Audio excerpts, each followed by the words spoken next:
चलिए आज बात करते हैं ओएमआर फिल करने की और उसके वजह से 100% एफिशिएंसी से नीट एग्जाम में एस करने की। तो सबसे पहले ओएमआर फिल करने में आपको क्या फिल करना है, आपकी पर्सनल डिटेल्स। पर्सनल डिटेल्स हो या आपके आंसर्स हो, दोनों में फिल करने के लिए आपके पास सर्कलिंग मेथड है। सो एजेस टू सेंटर वैसे आप उसको फिल करोगे। एजेस के बाहर आपका कोई भी मार्क जाना नहीं चाहिए। नेक्स्ट थिंग, पर्सनल डिटेल जब आपने फिल कर दी है तब हम आएंगे क्वेश्चन आंसर्स पे, आपके एमसीक्यूज पे।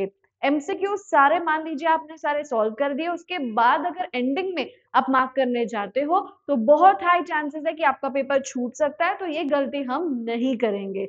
अब चॉइस ऑफ सब्जेक्ट सब्जेक्टिव होती है हर बच्चे के लिए, लेकिन अगर मुझसे पूछो तो पहले आप बायो अटेम्प्ट करें, फिर केमिस्ट्री और फिर फिजिक्स। बायो में भी पहले जूलॉजी, फिर बॉटनी, फिर केमिस्ट्री और फिजिक्स अटेम्प्ट आपको करना चाहिए। इससे क्या हो जाएगा कि आप सेक्शन वाइज जाओगे तो एटलीस्ट जितनी चीजें आपको आती है उसके मार्क्स आपके पास डेफिनेटली आ जाएंगे। अब आप मान लीजिए सेक्शन वाइज नहीं करना चाहते तो एक और मेथड मैं आपको बताऊंगी, दैट इज आपके क्वेश्चन पेपर पे सपोज 6 क्वेश्चंस है, तो वो सारे के सारे क्वेश्चन सॉल्व करने के बाद पहले वो पेपर के एमसीक्यूज आप मार्क कर लें, उसके बाद सेकंड पे, थर्ड पे और फोर्थ पे जाए। सो इससे क्या होगा, वही पेज आपको फिर से जाना नहीं पड़ेगा, विजिट करना नहीं पड़ेगा। अब जैसी भी मेथड आप यूज करें, लेकिन वेरी हाई चांसेस है फिर भी मिस्टेक होने के। हम यहाँ देखते हैं रोज एग्जाम में कि बच्चे गलतियां करते हैं। फॉर एग्जाम्पल 1 का आंसर मुझे 4 लग रहा है, लेकिन गलती से मैंने वो 4 2 के लाइन में मार्क कर दिया, तो आगे के सारे ऑप्शंस में मैं क्या करूंगी, वही गलती रिपीट करती जाऊंगी, और कितना भी अच्छा पेपर जाए पर आपके मार्किंग्स गलत होने की वजह से आपको मार्क्स नहीं मिलेंगे। सो ये चीज ना हो इसलिए हमें क्या करना है, हमें या तो 3-3 या तो 4-4 के ग्रुप्स में ही मार्क करने हैं।